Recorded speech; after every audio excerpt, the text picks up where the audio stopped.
আমল মাপ দেবে। আমল মানে আবার বলছি বাংলায়, বলেন বলেন, আর একবার বলেন ইংরেজিতে ওয়ার্ক। খুব ভালো করে এই বিষয়টা নিজের সিরিয়ালে মিলাবেন, আপনার জীবন পাল্টিয়ে যাবে। আল্লাহ বেশি কাজ চাইনি, ভালো কাজ চেয়েছে। কেন? যেহেতু মরণের পরে আপনার কাজ মাপা হবে। আমার এবার প্রশ্ন এই দুইজনের কাছে, আর এখানে যারা আছে আলেমরা তাদের কাছে। সারা জীবনই শুনে আসলাম যে কিয়ামতের দিন আল্লাহ মাপ দেবে আমল কাজ। আর কি দিয়ে মাপবে? মিজানের পাল্লা দিয়ে। মিজানের পাল্লা মানে দাড়ি পাল্লা। এটা শুনিন, কিয়ামতে যে আল্লাহ মাপবে কিসের পাল্লায়? দাড়ি পাল্লায় মাপবে। কোরআন হাদিসে কোন জায়গায় পড়িয়েছেন যে দাড়ি পাল্লায় আল্লাহ মাপবে? আর আপনার কমন সেন্স নেই? এই যে এই স্টেজটা যদি এই ভাইকে বলি এটা একটু মেপে দেন, উনি দাড়ি পাল্লায় তুলে দেবে। এটা মাপার জন্য আলাদা একটা যন্ত্র আছে। কি দিয়ে মাপবে? ফিতা দিয়ে। কথা বলছেন না কেন? এই যে পানির বোতল দিয়েছিল, এখন যদি বলি ভাই পানিটা মেপে দেন, ফিতা দিয়ে মাপবে। কি দিয়ে? ওটা দাড়ি পাল্লা আছে, স্ক্যান আছে। আমার এখন জ্বর এসেছে, ওনারা যদি বলি ভাই মেপে দেন, পানির বোতল দিয়ে দেবে। কি দিয়ে? প্রত্যেকটা জিনিস দুনিয়াতে পরিমাপ করার যন্ত্র আছে। প্রতিটি জিনিস মাপ দেওয়ার আলাদা আলাদা যন্ত্র পাবেন, আর আলাদা আলাদা তাদের নামও আছে। এ পর্যন্ত বোঝেন কিনা? কিয়ামতের দিন যেহেতু আল্লাহ আমল মাপবে আমরা সবাই জানি, আর আমল মাপে দাড়ি পাল্লা দিয়ে যে 5 কেজি কাজ, কাজ কোনোদিন 5 কেজি হয়? তাহলে কি মাপবে? যেহেতু আমল আল্লাহ মাপ দেবে, এটা দাড়ি পাল্লা দিয়ে কেউ আমল মাপে না, কোনো পাগলও মাপে না। আমল বা কাজ, ওয়ার্ক, এটা মাপতে হয়, পরিমাপ করার আলাদা যন্ত্র আছে, তার নাম গুরুত্ব। কাজ মাপতে হয় গুরুত্বের ভিত্তিতে। আপনি কি নতুন শুনছেন? জীবনে কোনোদিন তাফসীর পড়েননি নাকি এইভাবে পড়েননি? কিয়ামতের দিন আল্লাহ মাপ দেবে, আমরা সারা জীবন শুনে আসছি আমল। আর মাপ দেবে কিসে? মিজানের পাল্লায়। মিজান মানে যত তাফসীর আছে, যত অভিধান আছে আরবি পৃথিবীতে যত আছে নিয়ে আসেন। কোন জায়গায় মিজান মানে দাড়ি পাল্লা লিখা আছে? আছে। মিজান মানে মানদণ্ড, মিজান মানে ন্যায় বিচারের প্রতীক। এই জন্য হাইকোর্টে দেখেন সরকার একটা দাড়ি পাল্লা টাঙিয়ে রেখেছে, দেখেননি? হাইকোর্টে গিয়েছেন কোনোদিন? দাড়ি পাল্লা টাঙানো আছে। দাড়ি পাল্লা মানে কি? জামাত ইসলামের দাড়ি পাল্লা না। সরকার দেশের মানুষকে বোঝাতে চায় যে বাংলাদেশের কোন জায়গায় যদি ন্যায় বিচার না পাও, এই হাইকোর্টে আসলে ন্যায় বিচার পাবে। এই দেখো তার প্রতীক, দাড়ি পাল্লা দিয়ে দুই দিকে পাল্লা, একটাকে একদিকে ঝোলা আছে, সমান্তরাল করা, একেবারে সমান সমান। এখানে এসে ন্যায় বিচার পাবা, এটা ন্যায় বিচারের প্রতীক। কোরআনে কারিমে আল্লাহ এরকম একটা আয়াত দিয়েছেন, সূরা হাদীদের 25 নম্বর আয়াত, লাকাদ আরসালনা রুসুলানা বিল বাজ্জিনাত ওয়া আনজালনা মাআহুমুল কিতাবা ওয়াল মিজান লিয়াকুমান নাসু বিল কিসতি। এখানে 3টা বিষয় আছে। অবশ্যই আমি দুনিয়াতে রাসূল পাঠিয়েছি, 1 নম্বরে। 2 নম্বরে তাদের সাথে মিজান দিয়েছি। মিজান মানে মানদণ্ড, ন্যায় বিচার করার জন্য মানুষের ভেতরে মানদণ্ড কি হবে সেটা আমি দিয়েছি, তার নাম কি? তাহলে এখানে মিজান মানে মানদণ্ড, ন্যায় বিচারের একটা পথিকের নাম মিজান। আর আমরা সবাই এখন জানলাম, যারা শিক্ষিত মানুষ জিজ্ঞাসা করে দেখেন, প্রত্যেকেই বলবে কাজ মাপতে হয়, আমল মাপতে হয়, এটা দাড়ি পাল্লা দিয়ে না, এটা মাপতে হয় গুরুত্বের ভিত্তিতে। আপনি কাজটা গুরুত্বপূর্ণ কিনা সেটা আল্লাহ দেখবে। এখানে গুরুত্বপূর্ণ কি কাজ বলেন? এই যে স্টেজের গুরুত্বপূর্ণ হচ্ছে খুঁটি আর সামিয়ানা। এই খুঁটি আর সামিয়ানা যদি না থাকে, গুরুত্বপূর্ণ এই 2টা, এই স্টেজের কোনো দাম আছে? আর কেউ স্টেজ বলবে? কিন্তু গুরুত্বহীন অনেক জিনিস এখানে আছে। কি? এই যে এখানে যে রেহালটা আছে, এটা যদি না থাকে কেউ স্টেজ বলবে না। এই যে মাইকটা আছে, এই টেবিলটা আছে, এখানে যে সামিয়ানা দিয়ে রেখেছেন সুন্দর করে, যে লাল কার্পেট, এগুলো যদি না থাকে, ফুল দিয়েছেন, লাইট দিয়েছেন, বলেন তো এগুলো গুরুত্বপূর্ণ না গুরুত্বহীন? এত সহজ করে বাংলা ভাষায় বোঝানোর পরও যদি না বুঝে, আমার মনে হয় আপনাদের কোরআন শরীফ বুখারী শরীফ দিয়ে আর হবে না, এখন বাকারি শরীফ লাগবে। তাছাড়া কিভাবে বলবো বলেন তো? সারা জীবন কি শুনে আসলো যে কিয়ামতের দিন মিজানের পাল্লায় আমল মাপবে। আমল মানে কাজ। এই কেজি এইদিকে 5 কেজি গোনা তুলে দেবে, এইদিকে 6 কেজি নেকি তুলে দেবে, একদিকে ভার হয়ে যাবে, জান্নাতে চলে যাবে। আরে ভাই, আমল কাজ মাপে মানুষ দাড়ি পাল্লা দিয়ে? কোন পাগলে বিশ্বাস করবে? কাজ মাপতে হলে গুরুত্বের ভিত্তিতে মাপা লাগে। আমি এই ভাইকে বললাম, ভাই কুষ্টিয়ায় যান, এই কাজটা করে আসেন। বিকালে বেলা দেখে উনি কাজে না যেয়ে ওই নাটোরের মোড়ে মার্বেল খেলছে। আমার কথার গুরুত্ব দিয়েছে? কাজের গুরুত্ব দিয়েছে? আল্লাহ পৃথিবীতে গুরুত্বপূর্ণ কাজ দিয়েছেন আমাদের জীবনে 500টা। কয়টা? এই কোরআনে আছে 6666টা আয়াতের 500 আয়াত শরীয়তের বিধান গুরুত্বপূর্ণ, যেটাই খুঁটি আর সামিয়ানার মতো। এটা না থাকলে যতই আনুষঙ্গিক কাজ করেন একটা কাজের মূল্য থাকবে না, কারণ খুঁটি নেই, সামিয়ানা নেই, জীবনে এখানে কেউ আসবেও না স্টেজ বলি। আমি আশা করি কথা কি বোঝাতে চাই আপনি বুঝেছেন। জীবনের গুরুত্বপূর্ণ এই কাজগুলো আজ আমাদের নেই।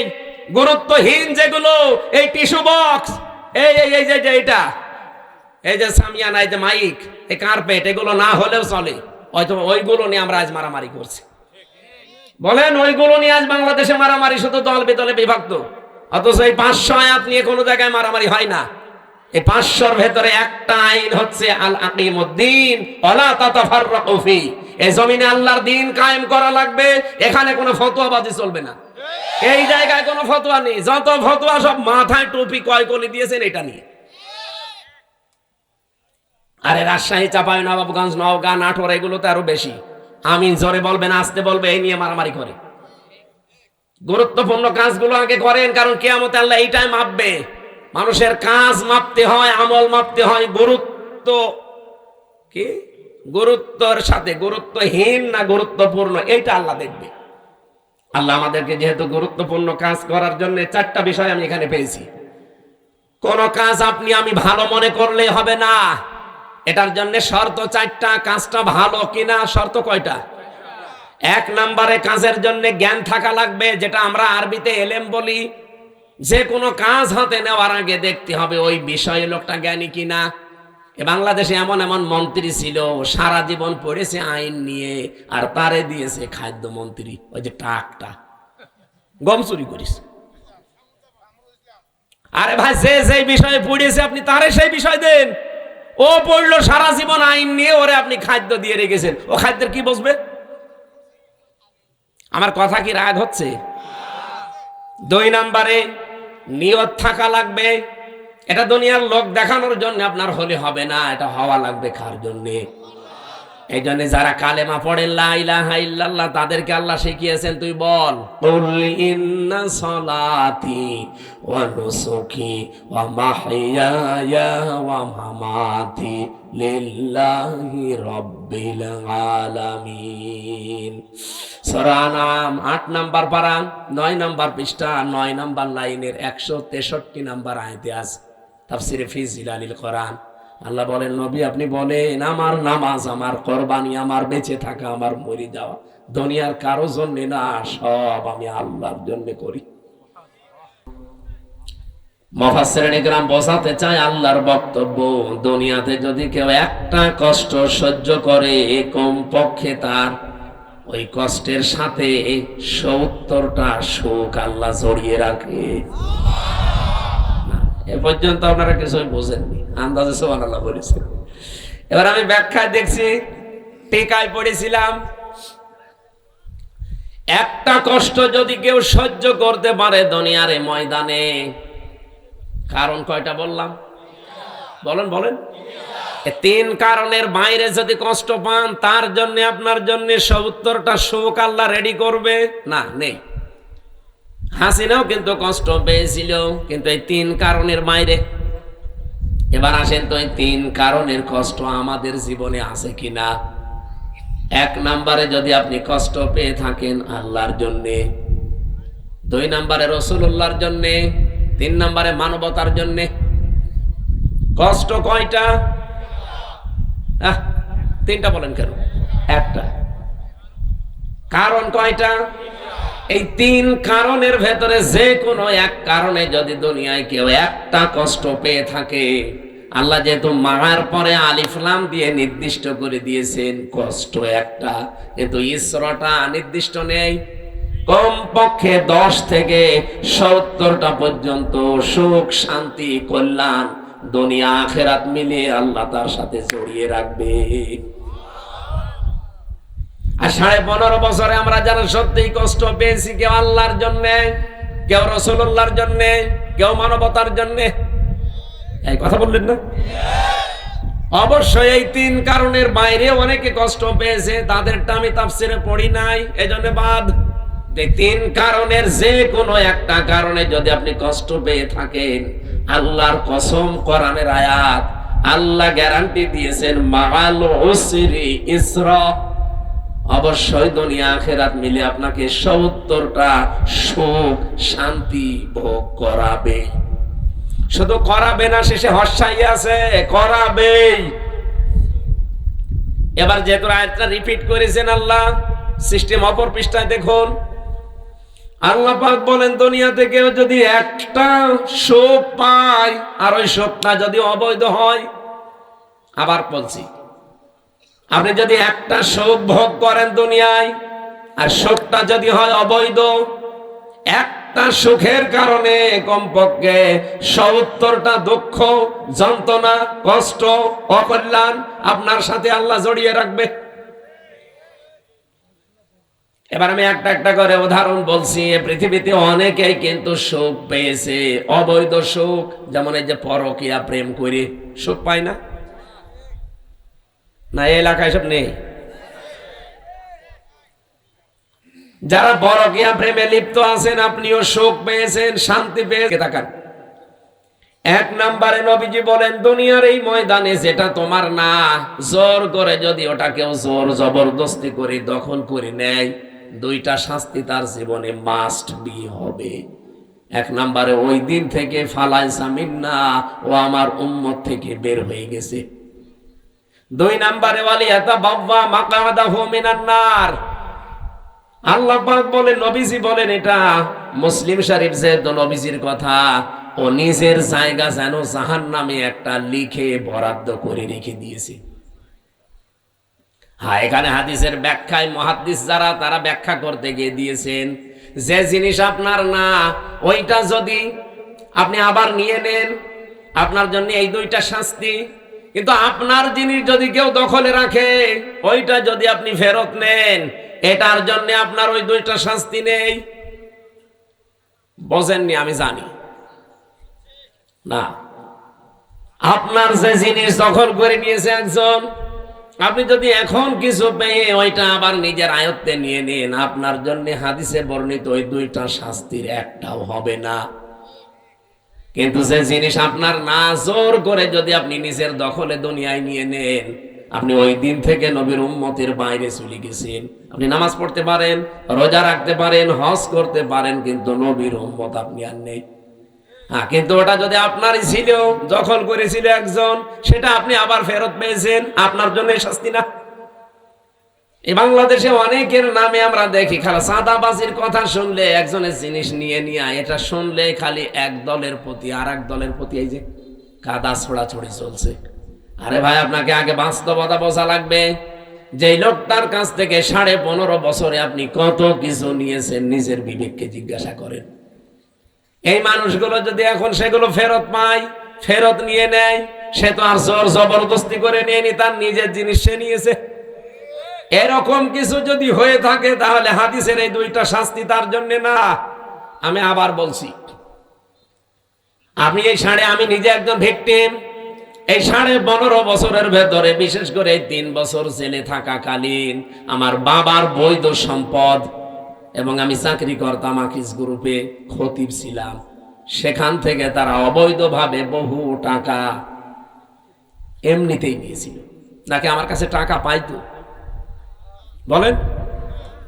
আমার ধরার পরে বলেছিল 50টা মামলা দেব, এক্ষুনি 10 লাখ টাকা দেওয়া লাগবে। বাবা তো গ্রাম্য মানুষ, জমি জায়গা বিক্রি করে যা তা করে ওরে 8 লাখ সঙ্গে সঙ্গে দিয়েছিল। ও শয়তান, তারপরও আরেকটা মামলা দিয়েছে।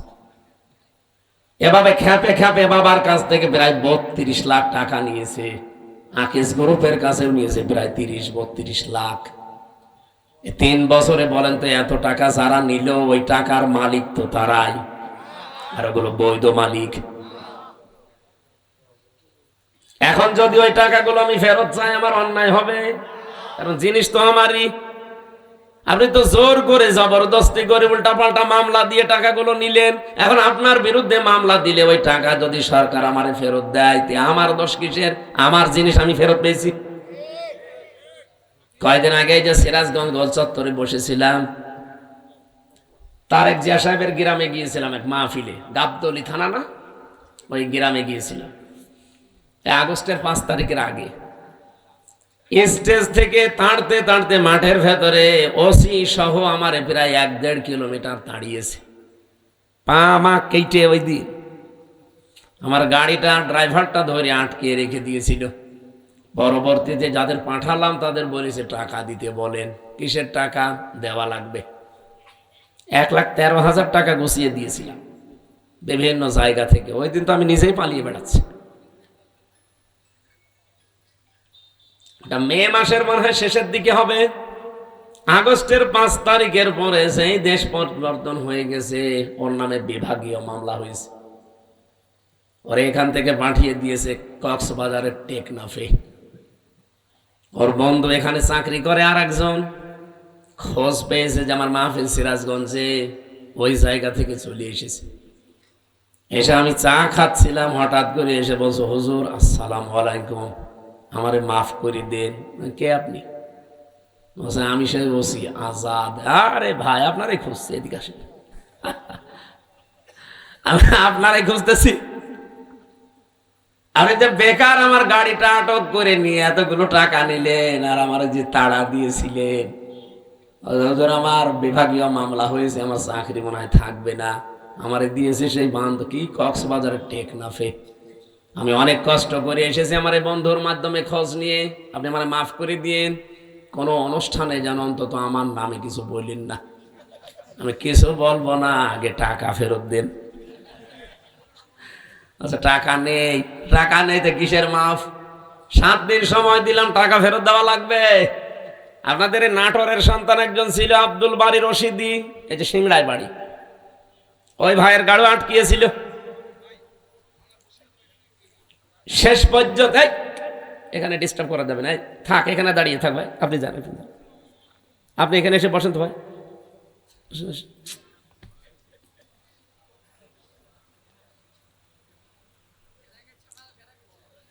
কথা বলা যাবে না ভাই। ওনারা যেই বলেছে ভাই 7 দিন সময় দিলাম, টাকা ফেরত দেওয়া লাগবে না, এটা কিন্তু আমি এখন যে ডিএমপি কমিশনার আছে সাজ্জাদ হোসেন, আমি কিন্তু জায়গা মতো বলবো, আত্মীয় আমার, হুজুর টাকা দিয়ে দেব। 7 দিন পরে 1 লাখ টাকা ফেরত দিয়েছে। বাংলাদেশের মনে হয় এটাই প্রথম ইতিহাস যে পুলিশ টাকা ফেরত দেয়। আমি তো এর আগে পুলিশ টাকা ফেরত দেয় শুনিও নি, দেখিও নি, তা আমি অলরেডি পেয়েছি। আর 13,000 হুজুর এটা মাফ করাই লাগবে, যা তোর মিষ্টি খেতে দিলাম। হয়তো পুলিশ দাঁড়িয়ে আছে। পুলিশ কারো কাছ থেকে টাকা নিলে ফেরত দেয়, এটা প্রথম ইতিহাস। এখন ওই টাকা যে ফেরত দিল, আমি কি জোর করে নিয়েছি নাকি আমার টাকা আমি নিয়েছি বলেন? এইরকম করে যারা এই 15.5 বছরে বহু টাকা বিভিন্ন জায়গায় দখল করে নিয়েছিলেন, ওই টাকা এখন আমাদের ফেরত দেন। আমি আশা করছেন কি বোঝাতে চাই আপনি বুঝেছেন। সুতরাং যারা এতদিন মাল কামিয়েছেন, বাংলায় বললাম, এ টাকাগুলো যার কাছ থেকে নিয়েছেন তার ফেরত দিয়ে দিন, নাই তো সে আপনার কাছে যে নেবে তখন তার নামে আপনি বদনাম বের করবেন। উনি জোর জবরদস্তি করে, সাদাবাজি করেছে, তার জিনিস ফেরত নিয়েছে। এরকম যত জায়গায় যার জিনিস ছিল সবগুলো ফেরত নেন। ইসলামী ব্যাংক যাদের, তারা ফেরত পেয়েছে। আরো কিছু আছে, আমরা চাই সবগুলো তার ফেরত দিয়ে দেন, নিজে দুনিয়া থেকে মুক্ত হন।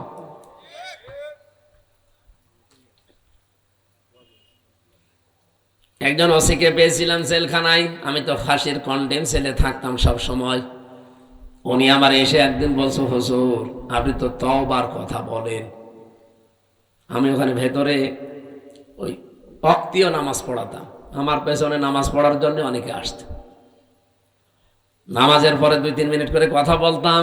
একদিন তাওবার বিষয়ে কথা বললে উনি আমারে বলছে, হুজুর আমি একটা তাওবা করেছি, দেখেন তো আমার তাওবা হয়েছে কিনা। কি? সেই যে নির্বাচন গেল, আমি বাইরে ছিলাম, এখন আমার 8 বছর জেল, একটা হত্যা মামলার। আমি ওই সময় রাত 12টার পর থেকে আমার লোকজন নিয়ে ভোট কাটা আরম্ভ করেছিলাম। ফজরের আজান পর্যন্ত কাজ কাম করিয়ে সব জায়গা মতো পাঠিয়ে দিয়েছি। এরপরে গোসল করার পরে ওযু করে 2 রাকাত তাওবার নামাজ পড়ে বললাম, আস্তাগফিরুল্লাহ। আমার এই তাওবা কি হয়েছে? না না, আপনার ইয়ার কি হয়েছে? এটাকে তাওবা বলে? আপনি কি আল্লাহর কাছে দোষ করেছেন যে আস্তাগফিরুল্লাহ পড়ছেন? আপনি তো দোষ করেছেন হামজার কাছে। একটা এমপি বানাতে 3.5 লাখ 4 লাখ হামজা লাগে, হামজার বউ লাগে। এই কথা বলছেন না কেন? আপনি তাদেরটা নিজে সব একা দিয়ে দিলেন, আর এখন বলছেন আস্তাগফিরুল্লাহ।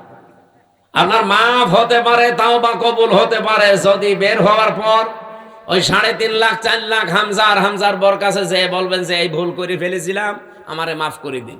তারা মন থেকে যদি বলে ঠিক আছে মাফ করে দিলাম, আপনি মাফ পাবেন।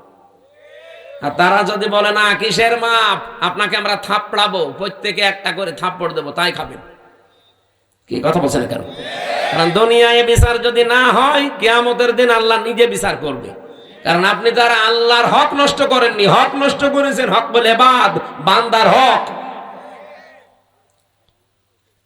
কিন্তু আপনার জন্য আমার আফসোস, আপনি হয়তো 8 বছর জেল খাটার পরে বের হয়ে যাবেন, বের হয়ে দেখবেন অনেক হামজা দুনিয়া থেকে মারা গেছে। কি? অনেক হামজার বউ দুনিয়ায় নেই, তারাও মারা গেছে। আপনি তাদের কাছে মাফ চাবেন কি করে? এটা আপনার জন্য সবচাইতে বড় ভয়ঙ্কর বিষয়। 15.5 বছরে যারা অবৈধ সুখ পেয়েছেন, একটা আপনার জন্য 70টা অপমান অপেক্ষা করছে। এই কথা বলে টাকা, আমি এটা বানিয়ে বলছি। সূরা আলাম নাসরা 5 এবং 6 নম্বর আয়াত বাড়িতে মিলিয়ে দেখবেন এই কথাগুলো আছে। দুনিয়াতে যদি কেউ অবৈধ একটা সুখ ভোগ করে থাকেন, মাস্ট বি তার জীবনে কমপক্ষে 70টা অকল্যাণ, দুঃখ, কষ্ট আমার আল্লাহ এর সাথে সাথে রেডি করে রেখেছেন। এই জন্য আল্লাহ মার পরেই দিয়েছেন ওসর। আল্লাহ মাটা না দিলে অর্থ হয়ে যেত ইন্নাল উসরি ইসরা, অর্থ হয়ে যেত। কেন আল্লাহ ইন্নার পরে মা দিলেন? আমি চিন্তা ভাবনা করে কোরআন পড়ি, আন্দাজে কোনো বিষয় আমার ভেতরে যায় না, আমি পড়িও না ওইভাবে যে আমি পড়িয়েই যাব, আন্দাজে না, যে কোনো শব্দ নিয়ে আমি চেষ্টা করি এর একেবারে নিচে যাওয়ার। আমার এই ছোট্ট মাথার ভেতরে এখন এই গবেষণাটা এসেছে, দুনিয়ায় যদি কেউ একটা অবৈধ সুখ ভোগ করে থাকেন, আল্লাহ পাক দুনিয়া আখিরাত মিলে আপনাকে অপমান করবে কমপক্ষে 70টা। এতদিন যারা এগুলো ভোগ করেছেন, বলেন তো এই 15.5 বছরে যদি 50টা সুখ ভোগ করে থাকেন, তাহলে এক একটা 70টা হলে 50টা সুখ ভোগ করলে কতগুলো অপমান? হ্যাঁ, 350, 3,500, 3,500 দুঃখ, কষ্ট, অপমান, অকল্যাণ আপনার দুনিয়াতে আখেরাতে মিলে আল্লাহ দান করবে। তারপরে চট করে ঢুকে পড়বেন, অবশ্যই এখনই চট করে চলে আসবে। আরে ভাই, এতগুলো দুঃখ আপনি কে নেবে? আপনার কি, আপনার তো বাবা নেই, বাবা কি ভোগ করবে? আপনার জীবনে ভোগ করা লাগবে। এক একটা সুখ ভোগ করার কারণে কি সুখে ছিলেন এবার নিজে মিলান। 15.5 বছরে যারা সুখ পেয়েছেন, একটা অবৈধ সুখের কারণে 70টা করে কষ্ট আপনার পেছনে লেগে আছে। এই জন্য মা আছে, যারা আরবি গ্রামার বোঝাতে জিজ্ঞাসা করেন। আমি আবার বলছি, দুনিয়াতে সত্যি যদি আমরা কেউ আল্লাহর জন্য কষ্ট পেয়ে থাকি, মানবতার জন্য কষ্ট পেয়ে থাকি, রাসূলুল্লাহর জন্য কষ্ট পেয়ে থাকি, একটা কষ্টের জন্য কমপক্ষে দুনিয়া আখিরাতে 70টা সুখ আল্লাহ রেডি করে রেখেছে। এই জন্য আমরা আশায় বুক বাঁধি, যত কষ্ট এই দেশের মানুষেরা আল্লাহর জন্য, রসুল্লাহর জন্য, ইসলামের জন্য, মানবতার জন্য সহ্য করেছি, আগামীর এই দেশ আমার আল্লাহ অবশ্যই অবশ্যই কোরআনের হাতে দেবেন। কোরআনে কারিম দিয়ে যদি এই দেশটা চলে, এর ভেতরে 500 আয়াত আছে শরীয়তের বিধান, 6666টি আয়াতের মাত্র এই 500 বিধান যদি দেশে রাষ্ট্রীয়ভাবে কায়েম হয়ে যায়, আপনি দেখবেন এই দেশটা একটা মিনি জান্নাত হয়ে গেছে। মরণের পরে জান্নাত পাওয়া যাবে সেটা তো অনেক পরে। প্রতিদিন যে দোয়া করেন, রব্বানা আতিনা ফিদ দুনিয়া হাসানা ওয়া ফিল আখিরাতি হাসানা ওয়া কিনা আযাবান নার, আল্লাহ দুনিয়া দাও আগে, এরপরে আখিরাত দিও। কেউ কি আগে বলে আখিরাত দিও তারপরে দুনিয়া দিও? বলে কেউ? কেউ বলে না। আর আল্লাহ ওইভাবে শেখানো নি, উনি শিখিয়েছেন ধারাবাহিক। কাবা শরীফে গিয়ে দেখলাম রকনি আমিনি থেকে শুরু করে হজরে আসওয়াদ, এই জায়গাটা লক্ষ লক্ষ হাজিরা যাবার সময় এই আয়াতটা পড়ছে, রব্বানা আতিনা ফিদ দুনিয়া হাসানা ওয়া ফিল আখিরাতি হাসানা ওয়া কিনা আযাবান নার। বলেন আমিন। দুনিয়ায় আগে শান্তি দরকার। দুনিয়ায় শান্তি, স্বস্তি, নিরাপত্তা যদি সত্যি আমরা পেতে চাই, এটার বিকল্প দুনিয়ায় কিচ্ছু নেই। কারণ বহু মানুষ চেষ্টা করেছে এর আগে এটা বাদ দিয়ে, শান্তি দিতে পারে নাই। আপনি তাকান এই পৃথিবীর দিকে, কত মানুষ শান্তি দেওয়ার জন্য চেষ্টা চালিয়েছে, কিন্তু কাঙ্ক্ষিত মানের শান্তি দিতে পারে নাই। উন্নত দেশগুলোতে আপনি মনে করেন খুব শান্তিতে আছে, কোরআনের আইন বাদ দিয়ে না। আমি বাইরের দেশগুলোতে, আমাদের নরসিংদীর বাবুরহাটের মতো শান্তি পাইনি। রাত 8টা, 8:30টার পরে বড় বড় মার্কেট গুলো, শপিং মল সব বন্ধ করে দেয়, কারণ নিরাপত্তা দেবার মতো তাদের হাতে কোনো মাল ম্যাটারেস নেই। এত পাহারাদার, এত উন্নত প্রযুক্তি, এইটা যদি থাকে, তারপরও তো বাংলাদেশে এটা এখন নেই। মানে নরসিংদী বাবুরহাটে রাত 12টা, 1টা, 2টা নেই। দেখেন মানুষ কিভাবে ব্যবসা করছে। হযরত ওমর জানিয়েছিলেন, কোরআনের 500 আইন যদি পৃথিবীতে কায়েম হয়ে যায়, হাজরে আসওয়াদ থেকে হাজরা মাউত পর্যন্ত, সানাই থেকে হাজরা মাউত, এ বিশাল রাস্তা, একজন সওদাগার লক্ষ লক্ষ টাকার মালামাল নিয়ে চলতে থাকবে। একজন যুবতী মেয়ে পোড়া শরীরে গহনা গাঁটি নিয়ে চলতে থাকবে।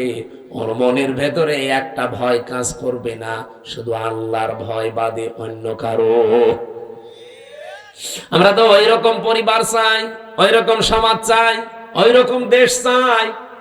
টেকনাফ থেকে তেতুলিয়া পর্যন্ত একজন মানুষ লক্ষ লক্ষ টাকা নিয়ে আসবে, ওর মনের ভেতরে চিন্তার ভয় থাকবে না, চুরির ভয় থাকবে না, কোনো ডাকাতির ভয় থাকবে না। একটা ভয় থাকবে, কার?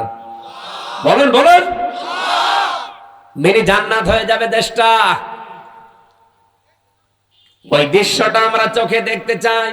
জীবনে প্রতিদিন আমার মনে হয় এই দোয়াটা আমি অন্তত যে কোনো একবার করি, আল্লাহ পৃথিবীতে কিছুই যদি তোমার কাছে কবুল না হয়, 3টা বছর বিনা কারণে জালেমদের জিন্দানখানায় বন্দী ছিলাম, কষ্ট তো কম বেশি পেয়েছি, ওরা আর আমাদেরকে আরো বেশি কষ্ট দিয়েছে।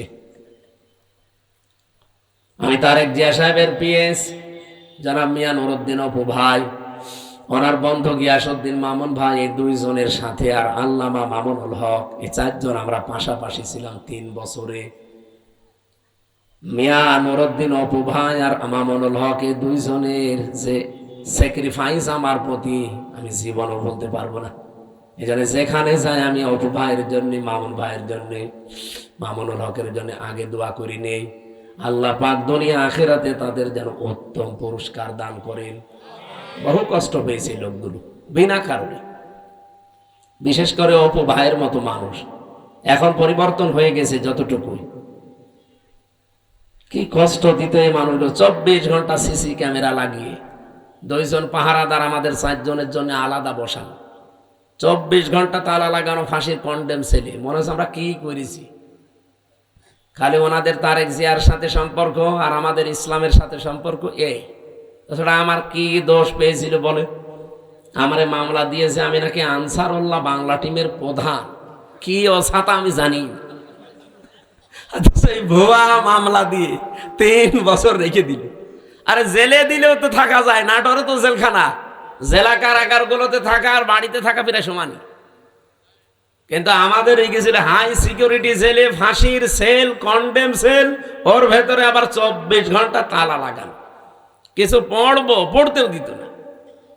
একবার কারারক্ষী দেবদুলাল বললাম যে স্যার একটা বই নিয়ে এসে দিতে পারেন না? হুজুর আমার সুন্দর সুন্দর বই আছে, একটা নিয়ে দেব। এসে দেখি দিয়েছে বঙ্গবন্ধুর আত্মজীবনী। এটা পড়ি করবো কি? না, অনেক জ্ঞান আছে এর ভেতরে। পড়িছিলাম, ওরাটা কি করবো, কোনো বই নেই তো, সারাদিন সারা রাত ওই বই। কয়েকদিন পরে থেকে আবার দায়িত্বে এসেছে, বললাম যে ওই বই শেষ হয়ে গেছে, আর একটা ভালো বই নিয়ে এসে দেন। এবার নিয়ে এসে বঙ্গবন্ধুর ছেলেবেলা। আপনি আর বই পান না? ওখানে বঙ্গবন্ধু কর্নারে শুধু এই বই আছে। পরের দিন আর একটা বই দিল, বঙ্গবন্ধুর চীন সফর। রাগ করে বললাম আপনি আর কোনো বই নিয়ে আসবেন? আপনি যদি পারেন, হিন্দু মানুষ তো, আপনার কাছে তো বলে লাভ নেই। কোন মুসলমান কারারক্ষী অন্তত দায়িত্বে আসুক। আশরাফুল বলে একজন আসলেন, ওর এখানে নাম লিখা, মনে করলাম যাক, এরা আর কিছু না, হালকা পাতলা ইমান তো আছে। বললাম যে ভাই আপনি একটু তাফসীর নিয়ে এসে দেন তো। সারাদিন এই বসে থাকা, 24 ঘন্টা তালা লাগান। আপনি তো সূর্যের আলো নিতে দেন না। আল্লাহর ইশারা 2টা তাফসীর নিয়ে এসেছে দেখি, ফিজিলালিল কোরআন আর তাফহিমুল কোরআন। এ পৃথিবীতে 42টার উপরে তাফসীর আছে, সবচাইতে বেশি আমি ভালোবাসি এই 2টা তাফসীরকে। আর আল্লাহ মিলিয়ে দিয়েছে এই 2টায়। ওখান থেকে বসে বসে যতগুলো বিষয় আমি নোট করেছিলাম, ওরা তো লিখতে দেয়নি, ভালোভাবে চুরি করে করে যা করেছিলাম ওইটা আজকের তেলাওয়াতকৃত আয়াতের ভেতরে হালকা আছে। আমরা এবার কোরআন থেকে আরম্ভ করি নাকি কষ্ট হয়ে যাচ্ছে? একটু বেশি সময় হয়ে গেল। জবান খুলে সূরা মুলকের 2 নাম্বার আয়াত, মাত্র একটা আয়াত পড়েছি। এ মাথার ভেতরে আয়াত নিয়ে যত কথা সাজানো আছে, সারা জীবন যদি বলা যায় তাও শেষ হবে না, এত কথা আছে আয়াত। আমরা তাফসীর আকারে পড়বো এবং তাফসীর আকারে বলবো ইনশাআল্লাহ। জবান খুলে কোরআনের সোনালী আয়াত পড়েন। আউযু বিল্লাহি মিনাশ শাইতানির রাজিম। বিসমিল্লাহির রহমানির রহিম।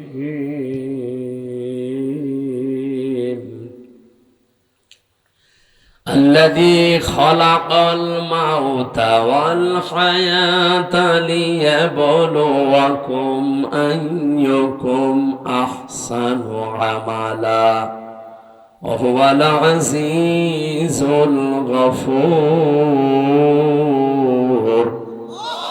صدق الله العظيم। কোন সূরা জানো?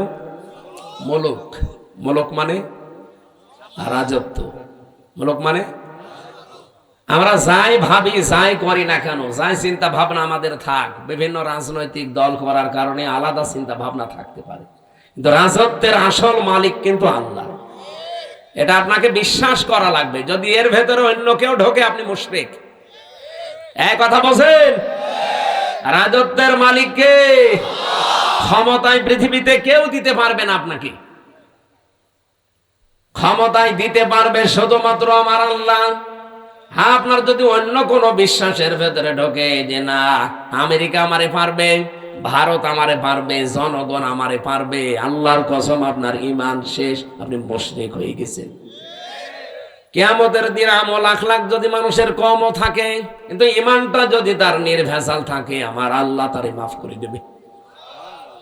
আমল আপনি গাড়ি গাড়ি করেছেন, কিন্তু ঈমানের ভেতরে যদি ভেজাল থাকে, ওয়াকাদিমনা ইলা মা আমিলু মিন আমালিন ফাজআলনাহু হাবাআম মানসুরা।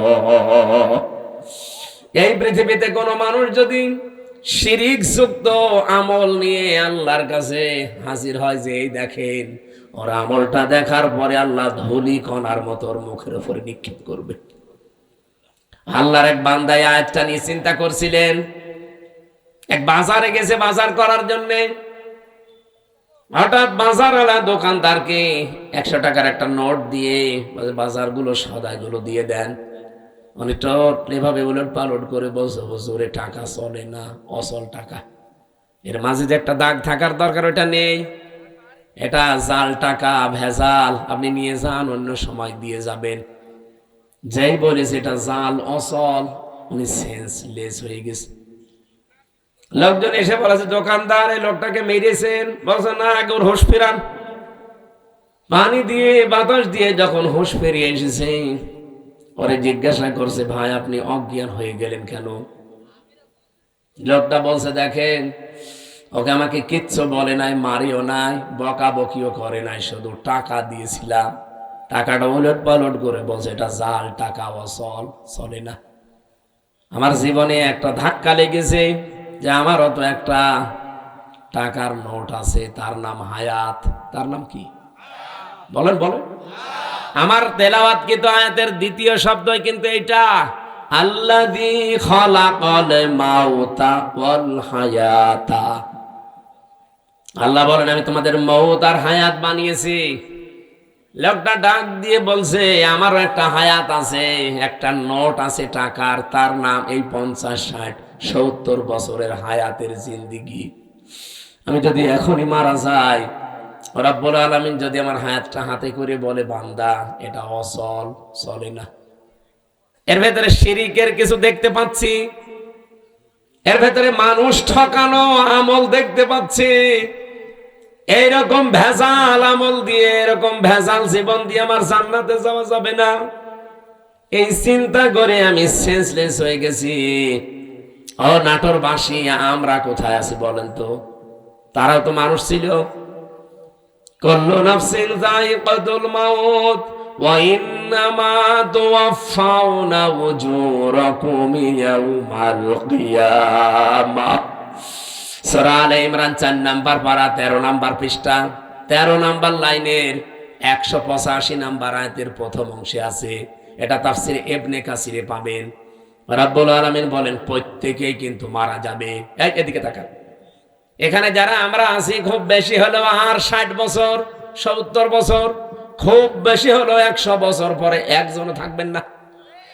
নতুন মানুষ এই জায়গায় এসে জমিন চাষ করবে, কথা বলেন না কেন? তার মানে 100 বছর পরে আমরা যারা এখানে আছি, নারী পুরুষ সবাই কবরের বাসিন্দা। মাত্র 100 বছর। আর যদি 200 বছর পরে আপনি এই নাটোরের এই জাঠিয়ান এলাকায় এসে যদি বলেন এই বাড়ি আমার, ওই বাড়িতে ওই সময় যারা বসবাস করবে তারা আপনাকে চেনে না, কি?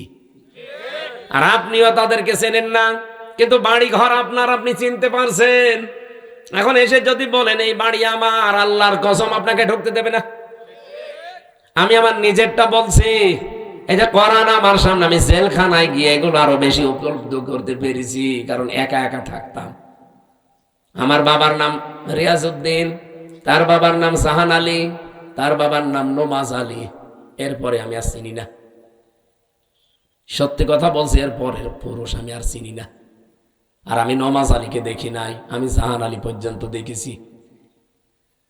এখন এই নমাজ আলীর বাবা মাত্র 70-72 বছর আগে মারা গেছে। এই লোকটা এখন যদি এসে বলে কুষ্টিয়ায় এই 2 তলা বাড়ি আমার, এই ভিটা আমার, ওর দাঁত মুখ খুলে ফেলবো না? ভণ্ডামি করা যায়? কিসের নমাজ আলীর বাপ আপনি? আমি তো নমাজ আলীকে চিনি না। এক কথা বলছে না কেন? বলেন তো, আমার বাবা রিয়াজউদ্দিন, জাহান আলী, নমাজ আলী, তারপরে আমি চিনি না। আমি তাও 3 পুরুষ পর্যন্ত বললাম। এ ভাইরে জিজ্ঞাসা করেন তো, 3 পুরুষও পারবে না? খুব 2টা পারবে মনে হয়। তাহলে ওনার 3 পুরুষের আগে 4 নাম্বারটা যদি এখন এসে নাটোরে ওনার বাড়িতে বলে যে এটা তো আমার বাড়ি ছিল, আমি এখানে থাকতে চাই, কসম আল্লাহর যত বড় দাড়ি হোক ও বাড়ি উঠতে দেবে না। বলবো আপনার জায়গা না থাকলে মসজিদে থাকেন, সকালবেলা চলে যান। এই যে পাশের জেলা রাজশাহী, 3 দিন আগের ঘটনা কি ঘটেছে দেখেছেন? 4টা ছেলে মেয়ে লোকটার, অথচ ট্রেনের নিচে মাথা দিয়ে মরে গেল। 4টা ছেলে মেয়ে, 8 মাস আগে তার বউটা মারা গেছে। না, আমি শুধুমাত্র ওই ছেলে মেয়েকে দোষ দেই না, ওই বাবারও দোষ আছে। কারণ কোরআনে কারিমের যে নির্দেশগুলো ছিল সন্তান হওয়ার পরে 11টা, আপনি খালি জন্ম দিয়েই ছেড়ে দেবেন তা না, ওই 4টা ছেলে মেয়েকে যদিও কোরআনে বর্ণিত 11টা শিক্ষা দিত, যে বৌমা 2টার কারণে লোকটা আত্মহত্যা করলো, ওই রকম বউ ছেলেরা 14টা বাদ দিয়ে দিত। আমাদের জাতির পিতা হযরত ইব্রাহিম আলাইহিস সালাম তার সন্তান ইসমাইলকে বলেছিলেন যে তোমার ঘরের চৌকাঠটা পাল্টিয়ে ফেলো, তার মানে তোমার এই বউর আচরণ ভালো না, এরে পাল্টিয়ে ফেলো। উনি কিন্তু বুঝে ফেলেছিলেন যে বাবার মনে দুঃখ দিয়েছে। এই জন্য এখানে একটা মাসলা বের হয়, আপনার বাবা যদি ইসলামী কোনো কারণে আপনার বউ বাদ দিয়ে দিতে বলে, বাবার কথা অনুযায়ী বউ বাদ দেওয়া যায়, কিন্তু 4 কারণে। আপনি বাবা ওই যে যৌতুকের টাকা পাইনি এই জন্য বাদ দিতে বলছে, ওই রকম বাবার কথা মানা যাবে না। এরকম বাবা আছে না, যে চাহিদা ছিল সে পর্যন্ত হয়তো পূরণ করতে পারেনি। এমনকি অনেকে এই যে বরযাত্রী নিয়ে যাওয়ার সময় ছেলের বাবা এই কথা বলে যে বিয়ায় আমি কিচ্ছু চাই না, শুধু 500 লোক খাওয়াবেন। আপনি কি ফকির নাকি? আর বরযাত্রী যাওয়ার এই সিস্টেমটা বন্ধ করা দরকার। এটা ইসলাম না, এটা হিন্দুদের কালচার। কোথায় পেয়েছেন এই সিস্টেম? বরযাত্রী ইসলামে আছে, ইসলামে আছে অলিমা। অলিমা ছেলের বাড়ি হয় না মেয়ের বাড়ি হয়? আর যে বরযাত্রী কোন বাড়ি? কোথায় পেয়েছেন ঘন্টা? এটা বাদ দেওয়া লাগবে আজকে। যারা এখানে আছেন মুসলমান, অন্তত অন্য ধর্মের লোক নেই, আজকে থেকে হিন্দুদের এই কালচার বাদ। কোন বাড়িতে কেউ বরযাত্রীর দাওয়াত দিলে যাবেন না। বলে না ও হারাম, আমি খাবো কোন কারণে? কারণ মেয়ের বাবা যদি মন থেকে আপনাকে কিছু না দেয়, যা নেবেন একটা পান নিলেও পানটাও হারাম। আর আপনি মরণের খাওয়া খান, যে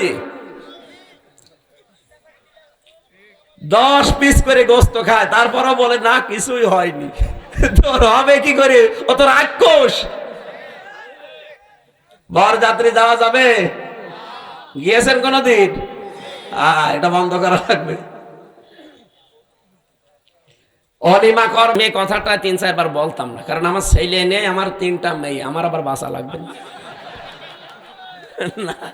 যদিও ইসলামেও আছে, তারপরও আমার নিজেরও বাঁচা লাগবে ভাই। বারবার করে বলছি বরযাত্রী যাওয়া, অলিমা করা হয় ছেলের বাড়িতে, ছেলের বাবারা বুঝুক না। এই যে এই লোকটা ট্রেনের নিচে মাথা দিয়ে মরে গেল, এই যদি ছেলে মেয়েকে আল্লাহর পরে মা বাবার স্থান, এটা যদি কোরআন থেকে হাদিস থেকে ছোটবেলা থেকে শিখাতো এই দিনটা, তাহলে এই 2টা ছেলে ওর বউ দরকার হয় বাদ দিয়ে দিত, তারপরও বাবাকে ভাবে বাড়ি থেকে বের করে দিত না। লোকটা সারাদিন বাড়িতে জায়গা পায়নি, শেষ পর্যন্ত স্টেশনে না খেয়ে সারাদিন ছিল, সকালবেলা যে মরে গেছে। এরকম সন্তান যেন কারো না হয়। আরে সন্তানের তো শুধু দোষ না ভাই, আপনি ওইভাবেই তৈরি করেছেন তাকে। আল্লাহর পরে যে আপনার স্থান সে তো জানেই না। এখানে মাসলা হচ্ছে, বাবার কথা যদি শরীয়ত সম্মত হয়, বাবা যদি বলে বউ রাখা যাবে না, এর ভেতরে আমি শরীয়তের এই জিনিসগুলো ভুল পাই, তাহলে বাদ দিয়ে দেওয়া লাগবে। কিন্তু মায়ের কথা শুনে বউ তালাক দেওয়া জায়েজ নেই। এই মাসলাটা মনে রাখবেন। বাবার সম্মান কিন্তু মায়ের চাইতে খুব বেশি না, 3 গুণ বেশি মায়ের মর্যাদা। কয় গুণ? কিন্তু মায়ের কথা শুনে কেউ বউ তালাক দেওয়া জায়েজ নেই, কারণ শাশুড়ির সাথে আর বৌমার সাথে সম্পর্ক মেয়ে আর মায়ের মতো জীবনও হয়নি, হবেও না। আর যেখানে হয় সেটা একেবারে সোনায় সোহাগা। শাশুড়ি যারা এসেছেন, বৌমা যদি আপনার ছেলেকে ভালোবাসে বেশি, তার সাথে অন্তত অন্তরঙ্গ থাকে বেশি, অনেক শাশুড়ি বলে আমার বৌমা আমার ছেলের দখল করে ফেলেছে। আরে আপনার তো নামাজের সেজদায় পড়ে শুকরিয়া আদায় করা দরকার যে আপনার ছেলে অন্তত শুধু বউ নিয়ে ব্যস্ত থাকে, অন্য জায়গায় লাইন করে না। ছেলের সুখের জন্য একটু ছাড় দেওয়া যায় না? এখানে যারা শাশুড়ি বসে আছেন, অবশ্যই আপনাকে ছাড় দেওয়া লাগবে, কারণ আপনার ছেলের সুখের জন্য 10 মাস 10 দিন আপনি কষ্ট করেছিলেন, 22 থেকে 25 বছর একাধারে কষ্ট করলেন। এখন আরেকজনের হাতে অন্তত সে আছে, তার সুখের জন্য একটু স্যাক্রিফাইস করা লাগবে আপনাকে। এরকম শাশুড়ি আমরা চাই, এরকম মা আমাদের দরকার নেই। এই মার এদিকে মন পাওয়া যায় না, ওদিকে বর মন পাওয়া যায় না, শেষে আমরা রোগী হয়ে যাই। এরকম পরিবার দেশে নেই? বলুন নেই না। সম্মানিতা শাশুড়ি যারা আছেন, আপনাদের আমি হাতে পায়ে ধরে বলছি, আপনার বৌমার সাথে আপনি মেয়ের মতো ব্যবহার করেন। পরিবারে হানকা শান্তি আনতে হলে এটা আপনার লাগবে। খালি খাই খাই নাই নাই এ করে করে যে অশান্তি তৈরি করে রাখেন ছোটখাটো জিনিস নিয়ে। হয়তো বৌমার জন্য 1000 টাকার দিয়ে একটা শাড়ি কিনেছে, মায়ের জন্য 800 টাকা দিয়ে, 200 টাকা কম বেশি এই ঝগড়া চলছে। আমি কি বেশি বলে ফেললাম? এরকম পরিবার দেশে নেই? আপনি মনটা উদার করতে পারেন না যে আমি তো সারা জীবন অন্তত ভোগ করেছি, এখন যুবতী মেয়ে ওরা করুক। আর আপনার বাইরের মানুষ তো আপনার ছেলের অন্তরঙ্গ, একটু শান্তিতে থাকলে আপনার ছেলেও শান্তিতে থাকবে। বহু পরিবার এরকম অশান্তি দেখি শুধুমাত্র এই শাশুড়ির ছোট মনের কারণে। নাকি নাটোরে আমার মনে হয় বেশি বলা হয়ে গেল। আছে এরকম মানুষ, আমি জানি। সম্মানিতা মা বোন যারা এসেছেন, বিশেষ করে পুত্রবধূ, আপনি আর 100 বছর পরে বললাম তো থাকবেন না। আল্লাহর কসম, দুনিয়া যেহেতু থাকার জায়গা না, শাশুড়িকে নিজের মায়ের মতো ভাবতে শুরু করেন আজকে থেকে। এত মুরব্বী মানুষের কিছু উল্টা পাল্টা হতেও পারে। নিজের মা বাবা ভুল করলে তো মাফ করে দেন। আর অন্যের মা এখন মনে করছেন শাশুড়ি তো আমার মা না, কিছু হলে স্বামীর কানে তুলে দেন, তার মনটাও তো খারাপ হয়ে যায়। আর আমি নিজে একজন স্বামী, যত স্বামী এখানে বসে আছে প্রত্যেক স্বামীর পক্ষ নিয়ে বলতে পারি, আপনি যদি সত্যি আমার মন চান, আমার মাকে বাবাকে নিজের মা বাবার মতো আপনাকে মনে করা লাগবে। নাই তো জীবনও আপনি আমার মন পাবেন না।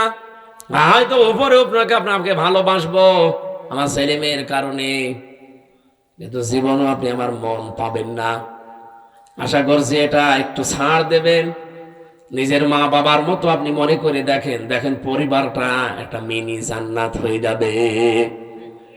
বিশ্বনবী জানিয়েছেন, পরিবার যখন কোন স্ত্রী লোক মারা যায় অবস্থায় যে তার স্বামী তাকে দেখে বলে যে না, আমার বউ কিন্তু সত্যি আমার মন মতো ছিল।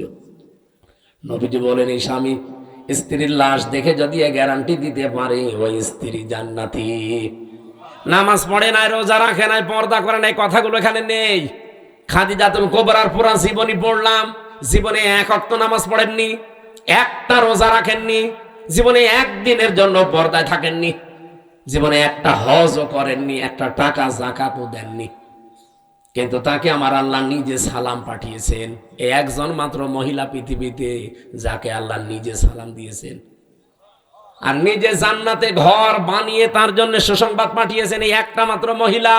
অথচ জীবনে কোনোদিন নামাজে 1 ওয়াক্ত পড়েননি, একটা রোজা রাখেননি, জীবনে একদিনের জন্য পর্দায় ছিলেন না। কারণ কি? কারণ এগুলো সব নাজিল হয়েছিল তার ইন্তেকালের পরে। কথা বোঝেন? এই বিধানগুলো সব নাজিল হয়েছিল তার ইন্তেকালের পরে, এজন্য উনি করতে পারেননি। কিন্তু আল্লাহ তাকে সালাম দিয়েছেন এবং ঘর জান্নাতে বানিয়ে আলাদা তার জন্য পাঠিয়েছেন। এমন একটা ঘর খাদিজার জন্য আল্লাহ বানিয়ে রাখলেন যে ঘরের ভেতরে কোনো নয়েজ নেই, কোনো আওয়াজ নেই, গোলমাল মুক্ত। তার জীবনী পড়তে গিয়ে আমি ব্যাখ্যায় পেয়েছি এটা একটাই মাত্র কারণ। কি? একটাই মাত্র কারণ, হযরতে খাদিজাকে আল্লাহ জান্নাত দেওয়া, সালাম দেওয়া, যে জীবনে কোনোদিন তিনি স্বামীর মনে একদিনের জন্য দুঃখ দেয়নি।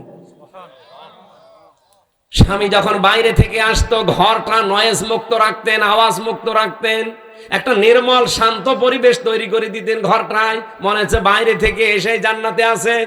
আল্লাহ এত খুশি হয়েছিলেন স্বামীর এই আচরণটায়, নিজে সালাম তো পাঠিয়েছেন, আবার জান্নাতে ওরকম একটা আলাদা ঘর বানিয়ে সুসংবাদ পর্যন্ত দিয়েছে।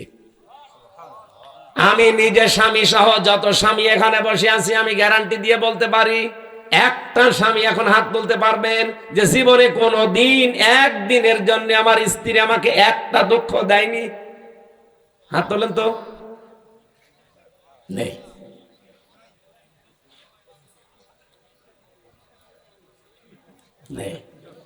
এই 2 জন তো হাত তুলতে পারে।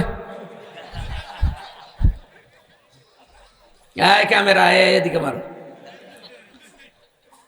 না, আমি হাসির জন্য বলি নাই, চিন্তা করে দেখেন আমিও হাত তুলতে পারলাম না, যদিও ম্যাডাম মনে হয় দেখছে, যা করে করুক গা, কপালে যা আছে হবে।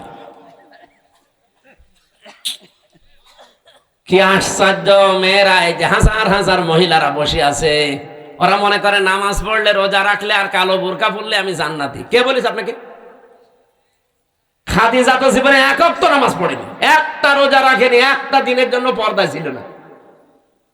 জীবনে কোনো দিন একটা দিনের জন্য, একবারের জন্য স্বামীর মনে তিনি দুঃখ দেয়নি। এরকম স্ত্রী তৈরি করা দরকার না?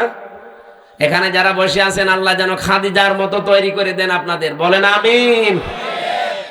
না, সিস্টেমটা যদি উল্টিয়ে ফেলি, ওরা যদি বড় হুজুর এটা একটু বলেন তো, এখানে এমন কোন স্বামী আছে কিনা যে জীবনে একদিনের জন্য স্ত্রীকে একটা দুঃখ দেয়নি? একটা প্রতিদিন 20টা করে দুঃখ দিচ্ছে। আমাদেরকে হযরতে আলীর মতো হওয়া লাগবে। আল্লাহ আমাদেরকে এই মানুষগুলোর জীবনে সামনে রেখেছেন কেন? শিক্ষা নেওয়ার জন্য। পরিবারটা জান্নাত হয়ে যাওয়ার কথা, অথচ 100টার প্রায় 99টা পরিবার এখন শান্তি নেই। সে আলেম বলেন, হুজুর বলেন আর জেনারেল বলেন, সবগুলো এখন অশান্তি, এই শুধু ছোট মনের কারণে। আমি দুনিয়ার একটা হিসাব দিচ্ছিলাম, আমি নিজের দাদার বাবাকে পর্যন্ত আর চিনতে পারছি না। 200 বছর পরে আমিও যদি কুষ্টিয়ায় আমার ওই বাড়িতে এসে বলি এই বাড়ি আমি বানিয়েছিলাম, আল্লাহর কসম 200 বছর পরে যারা ওখানে বাস করবে আমারে কুষ্টিয়ায় ঢুকতে দেবে না। এই হচ্ছে দুনিয়া। আল্লাহ এর পরের অংশে দিয়েছেন, ওয়া ইন্নামা তুওয়াফাউনা উজুরাকুম ইয়াউমাল কিয়ামাহ। ও পৃথিবীর মানুষেরা, বুঝে শুনে কাজ কারবার করবা, যা করো না কেন এইটা কিন্তু তোমারে দেওয়া হবে। যা করবা এইটাই তোমাকে দেওয়া হবে। ফামান যুহজিহা আনিন নার, এইটা বলার জন্য আমি এ পর্যন্ত আসলাম, ভালো করে শুনবেন। ফামান যুহজিহা আনিন নার ওয়া উদখিলাল জান্নাতা ফাকাদ ফাজ। এখানে আয়াতের 2টা তাফসীর হয়। আলেম যারা আছেন তাদেরকে বলছি ভালো করে মিলাবেন।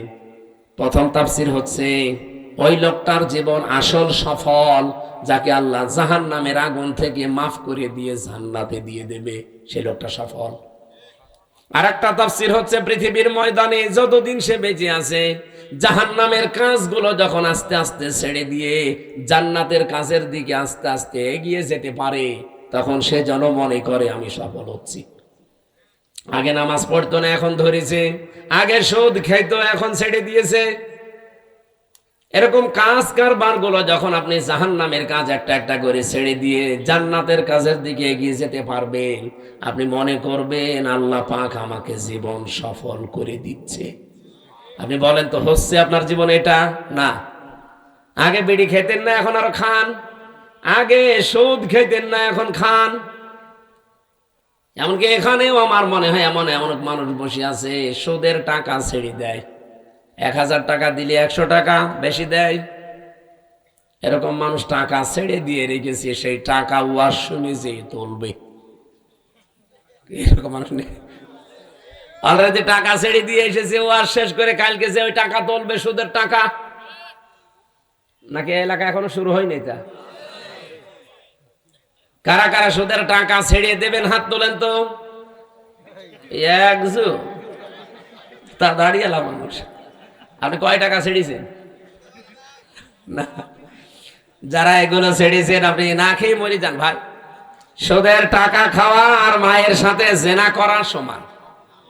আরো জোরে বলেন নাউযুবিল্লাহি মিন যালিকা। আল্লাহ আমাদের হেফাজত করুন, আমিন। আমাল হায়াতুদ দুনিয়া ইল্লা মাতাউল গুরুর। আল্লাহ বলেন পৃথিবীর এই জমিনটা, পুরা জীবনটাই ধোঁকা। এটা পুরাটা খেল তামাশা, এটা প্রতারণা ছাড়া দুনিয়ার মানুষ কিচ্ছু না। এখনো টের পাচ্ছ না?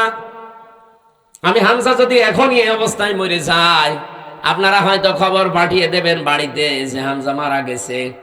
আমার স্ত্রী, আমার ম্যাডামে কাঁদতে কাঁদতে বেহুশ হয়ে যাবে। আমি জানি, এত ভালোবাসি। হয়তো 2, 3 দিন, 5 দিন, 7 দিন খাওয়া দাওয়া হাফ হয়ে যাবে, খেয়ে না খেয়ে পার করবে। 4 মাস 10 দিনের ভেতরে দেখবেন সব স্বাভাবিক হয়ে গেছে। কি হালে আমার নিজের একা না, প্রত্যেকের জীবনে এইটা। 4 মাস 10 দিনের ভেতরে ঠিক আমার শ্বশুর ম্যাডামের নিয়ে অন্য জায়গায় বিয়ে দিয়ে দেবে। কি মাত্র 4-5 দিন সংসার করার পরে ওর বাবার কল দিয়ে বলবে, আব্বা হামজা তো আর কি ছিল, এখন যেটা দিয়েছে এটা 100 গুণ ভালো। এই হচ্ছে দুনিয়া। আল্লাহ এটা আমাদের বুঝিয়েছেন যে আমাল হায়াতুদ দুনিয়া ইল্লা মাতাউল গুরুর। যে হায়াত শব্দটা আছে না, এইটার ব্যাখ্যা করার জন্য আমি আয়াত পড়লাম। আপনাদের কষ্ট হচ্ছে নাকি ভাই? আর আধা ঘন্টা থাকা যাবে না? অনেক ব্যস্ত মানুষ আছে তো, এই জন্য আমি তাড়াতাড়ি করছি, এরা আবার চলে যাবে তো। আমার ভাইরা, আল্লাহ রাব্বুল আলামিন শুরু করলেন আয়াতের শুরু থেকে দেখবেন, আল্লাযী খালাকাল মাউতা ওয়াল হায়াতা। আমি এমন আল্লাহ কি তোমাদের মউত আর হায়াত আমি বানিয়েছি।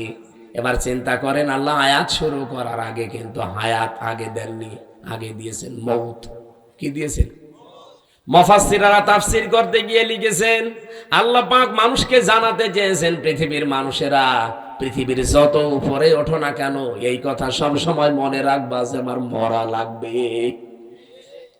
কি করা লাগবে? আমি প্রধানমন্ত্রী না, আমি সারা পৃথিবীরা যদি মরল হয়ে যায়, এই চিন্তা সব সময় পেছনে রাখবা যে আমার মরা লাগবে। তাহলে দুনিয়ার জীবনটা পরিচ্ছন্ন থাকবে তোমার। মৃত্যুটা এত কঠিন বিষয়,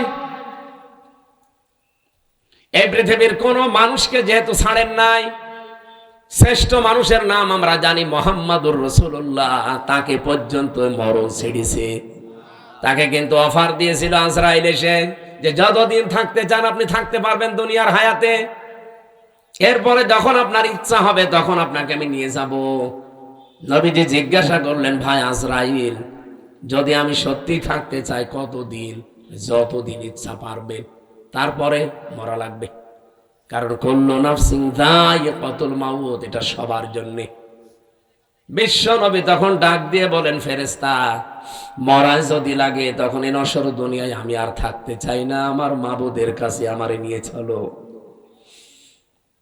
হযরতে আজরাইল নিজে বর্ণনা করেন যে আমি শুধুমাত্র তার বুকের উপরে হাতটা রেখেছিলাম, বিশ্বনবী মুহাম্মদ রাসূলুল্লাহ চিৎকার দিয়ে বললেন, হাত সরাও। হাতটা সরিয়ে ফেলেছি।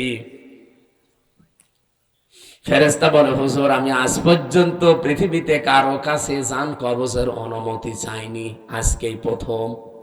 আপনি হাত সরাতে বললেন, আমি কিন্তু জানি আল্লাহর পরে আপনার স্থান। এত আসানে এত সহজে দুনিয়ায় কাউকে আমি কবজ করি নাই, যত আসানে শুধু হাতটা রেখেছিলাম। নবীজি বলেন, আজরাইল, এটা যদি তোমার হাত রাখা হয়, মনে হচ্ছে উহুদ পাহাড় আমার বুকের উপরে রেখে দিয়েছে। আমি মুহাম্মদের শরীরে পৃথিবীর মানুষের তুলনায় ৭০ জন মানুষের শক্তি আমার শরীরে। এত শক্তি আল্লাহ আমার এই শরীরে দেওয়ার পরে তোমার হাত রাখলে যদি আমি হাত সরাতে বাধ্য করতে পারি, যে আমার আর সহ্য হয় না, উহুদ পাহাড় মনে হচ্ছে। আমার গুনাহগার উম্মত যারা দুর্বল, এদের কি আচরণ করবা? যত কষ্ট আছে দুনিয়াতে মরণের, সব আমার বুকের উপরে আজকে দাও। আমার এতিম উম্মত যারা আমার পরে দুনিয়ায় থাকবে, এদের মরণে এত কষ্ট দিও না। হযরতে আজরাইল ওই দিন একটা গ্যারান্টি দিয়েছিলেন, নবী আপনি চিন্তা করবেন না, আপনার উম্মত যদি পৃথিবীতে, কোরআনে কারীমের সূরা বাকারার 255 নম্বর আয়াত, যেটা আয়াতুল কুরসি, এখানে 10টা ক্ষমতার কথা আছে আল্লাহর। আমি এমনিতে এটা সূরা মুলক পড়ি নাই। মুলক মানে ক্ষমতা, মুলক মানে রাজত্ব। এখানে 10টা বিষয় আছে। এই 10টা বিষয় যদি কোনো মানুষ নিজে পড়তে পারে ফরজ নামাজের পর, আর এই 10টা বিষয় যদি তার প্র্যাকটিক্যাল লাইফে আমল থাকে, এর উপরে যদি জীবন চালাতে পারে, আমি ফেরেশতা গ্যারান্টি দিলাম, মায়ের স্তনে মুখ লাগিয়ে মানুষ যেভাবে ঘুমিয়ে যায়, ঠিক ওইভাবেই সে ঘুমিয়ে যাবে। এরকম মরণ আমাদের দরকার নেই, বলেন? আয়াতুল কুরসিটার আমল চালাবেন, আর আপনি দেখবেন এর ভেতরে কি আছে। আমার যদি আয়াতুল কুরসির আলোচনা আজকে থাকতো, এই 10টা বিষয়ের ক্ষমতার বিস্তারিত বর্ণনা বলতাম, শুধু হাদিসটা বললাম। ফরজ নামাজের পরে সালাম ফিরিয়েই পড়বেন, আস্তাগফিরুল্লাহ, আস্তাগফিরুল্লাহ, আস্তাগফিরুল্লাহ 3 বার, আল্লাহু আকবার 3 বার, আল্লাহুম্মা আনতাস সালাম ওয়া মিনকাস সালাম, এটা একবার। আর আয়াতুল কুরসি কিছু না পড়লেও এগুলো মাস্ট বি পড়বেনই। আর আস্তে আস্তে যদি এগুলো বুঝতে পারেন যে কি বলছেন, জীবনে যত বেশি সেট করতে পারবেন আপনার চলার প্র্যাকটিক্যাল লাইফে, জীবন চলার পথে আপনি দেখবেন আপনার জীবন পরিচ্ছন্ন হতে আছে। ওই যে ফামান সুহসিহা আনিন নার ওয়া উদখিলাল জান্নাতা ফাকাদ ফাজ, আপনাকে সফল আল্লাহ করে দেবে। আস্তে আস্তে জাহান্নামের কাজ আপনি ছেড়ে দেবেন, জান্নাতের কাজের দিকে আপনাকে ঠেলে ঠেলে আল্লাহ দিয়ে দেবে। আমরা এরকম একটা সুখের মরণ চাই। এরপরের শব্দ ছিল আল হায়াতা, আল্লাহ হায়াত বানিয়েছেন। হায়াত কয় প্রকার? পরে কোরআন শরীফ পড়ে আমি হায়াত পেয়েছি 5 প্রকার। প্রথম হায়াতে আমরা যেটা ছিলাম তার নাম আরওয়া, রুহের জগৎ, যেটা হযরতে আদম নবীর পৃষ্ঠদেশ থেকে আমাদের সবাইকে আল্লাহ একদিনে বের করেছেন। এই জন্য পৃথিবীর প্রতিটি মানুষের হায়াত সমান। এখানে এই তথ্য জানেন না অনেকে। দুনিয়ায় যত মানুষের আগে এসেছে, যত মানুষ এখন আছে, কিয়ামত পর্যন্ত যারা আসবে, সবার হায়াত সমান। এদিকে তাকান, সবার হায়াত সমান। আমি আপনাকে একেবারে শেষ পর্যন্ত মিলিয়ে দেব। আদম আলাইহিস সালামের পর থেকে দুনিয়ায় যারা এসেছে তারা 1000 বছর, 950 বছর এরকম হায়াত পেত। তারা ওই সময় থেকে চলে গেছে। এরপরে যারা আস্তে আস্তে সিরিয়ালে আসছে, 150 বছর, 200 বছর, 50-60 বছর পরে পরে চলে যায়, নতুন মানুষ আসে। এই যারা চলে গেল ওরা কোথায় যাচ্ছে? এই যে হায়াত 5 প্রকার বললাম কেন? আল্লাহ পাক প্রথম হায়াত দিয়েছে আলমে আরওয়া, যেটা আমরা সবাই একসাথে ছিলাম। দ্বিতীয় হায়াতের নাম হচ্ছে আলমে বুতুন, যেটা মায়ের পেটে থাকা লাগে নির্ধারিত সময়। সর্বনিম্ন থাকা লাগে 6 মাস, সর্বোর্ধ্বে 10 মাস 10 দিন। ওটা একটা নির্ধারিত পিরায়। এরপরে আর একটা হায়াত আছে, তার নাম আলমে দুনিয়া, যেটা আমরা আছি এখন। এরপরে সামনে আরো 2টা বাকি আছে। একটা হচ্ছে আলমে বারজাখ, যেটা কবরের জগৎ বলে। অমিউ ওয়ারাইহিম বারজাখুন ইলা ইয়াউমি ইউবাআসুন। তোমাদের এরপরে একটা পর্দার আড়ালের জগৎ আসতেছে, তার নাম বারজাখ, কবর। এরপরে তোমাদের ওঠা লাগবে আলমে আখেরাত, আখেরাতের জগতে। কয়টা পেলাম জগৎ? বলেন বলেন। একটা অলরেডি পার হয়ে গেছে নাকি? 2টা পার হয়ে গেছে। একটা আলমে আরওয়া আর একটা আলমে বুতুন, মায়ের পেট। সামনে আর 2টা বাকি আছে, মাঝখানেরটায় আছি। আরে আগে 2টা গেলে পরে 2টা থাকলে মাঝখানেরটায় থাকা যায় না। এবার একেবারে কিয়ামতের আগের 5 দিন আগে যে লোকটা আসবে দুনিয়ায়, সেও তো মারা যাবে। কথা বলে না কেন? আদম নবীর পরে যে লোকটা দুনিয়ায় এসেছিল, সে 900 বছর মনে করেন ছিল। এই 900 বছর পরেই তো এখন তার আলমে বারজাখ শুরু হয়ে গেছে, কবরের জগৎ। আর কিয়ামতের 5 দিন আগে যে লোকটা আসবে, সেও তো কবরে 5 দিন থাকবে। এই যে আমি হায়াত সমান বললাম, প্রত্যেকের কেন বলেছি জানেন? আমরা তো সব একদিনেই আদমের পিঠ থেকে বের হয়েছিলাম, কিন্তু আগে পরে আসার কারণে প্রত্যেকের কবরের জগৎ কিন্তু একই। হয়তো তারা আগে পাল্টিয়েছে, আমরা পরে আসতেছি। আমরা চলে যাওয়ার পরে যারা আসবে ওরা তো এখন ওই রকম কবরের জগতে আছে। বারজাখুন মানে কি? এই পর্দার আড়াল। এই যে পর্দা দেওয়া আছে, এর পেছনে যারা আছে ওরা সিরিয়াল করে আসবে, আমরা ওখানে চলে যাব। তাহলে পৃথিবীতে যত মানুষ এসেছে আসবে, এখন আছি, সবার হায়াত কিন্তু সমান। হয়তো দুনিয়ার হায়াত একটু কম বেশি হয়, তাও 5 বছর, কেউ 10 বছর, কেউ 50-100 বছর। কিন্তু আলমে আখেরাতের যে জগৎ, বারজাখের জগৎ, আলমে যেটা ওই যে কি আরওয়ার জগৎ, রুহের জগৎ, এগুলো সবার জন্য সমান।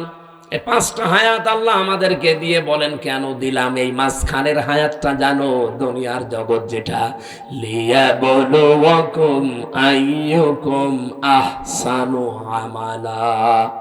আমি আল্লাহ দেখতে চাই তোমাদের ভেতরে এই ছোট্ট হায়াতে সবচাইতে ভালো কাজ কে করে আসতে পারো।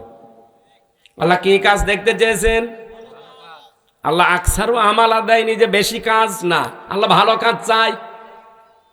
বিশ্বের অন্যান্য দেশে ঘুরলাম, তারা যতটুকু কাজ করে কাজটা ভালো করে, এজন্য টেকসই হয়। আমাদের দেশে কাজ বেশি হয়, কাজটা ভালো হয় না, এজন্য টেকসই হয় না। বঙ্গবন্ধু টানেলে এখনই পানি আরম্ভ হয়েছে। পরশু দিনও আমি আসলাম, চট্টগ্রামের বঙ্গবন্ধু টানেলের নিচ দিয়ে এখন পানি উঠতেছে বাম পাশ দিয়ে। 100 বছরের টার্গেট নিয়ে বানানো। এই যে পাবনা আর উপরের এই যে কি কি ব্রিজ যেন এটা কত বছর চলছে বলেন? ওর নিজের মেয়াদ শেষ হয়ে গেছে, তারপরও যা সেটাই আছে। আপনার তো কাজ আল্লাহ বেশি চায় না দুনিয়ায়, কাজ চাই, ভালো কাজ। কি চাই আল্লাহ? জানে আকসার আমালা দেয়নি যে বেশি বেশি কাজ করো না, কাজ আপনি অল্প করেন কিন্তু কাজটা যেন আরো জোরে বলেন আহসানু আমালার ব্যাখ্যায় আমি আর একটা জিনিস পেয়েছি।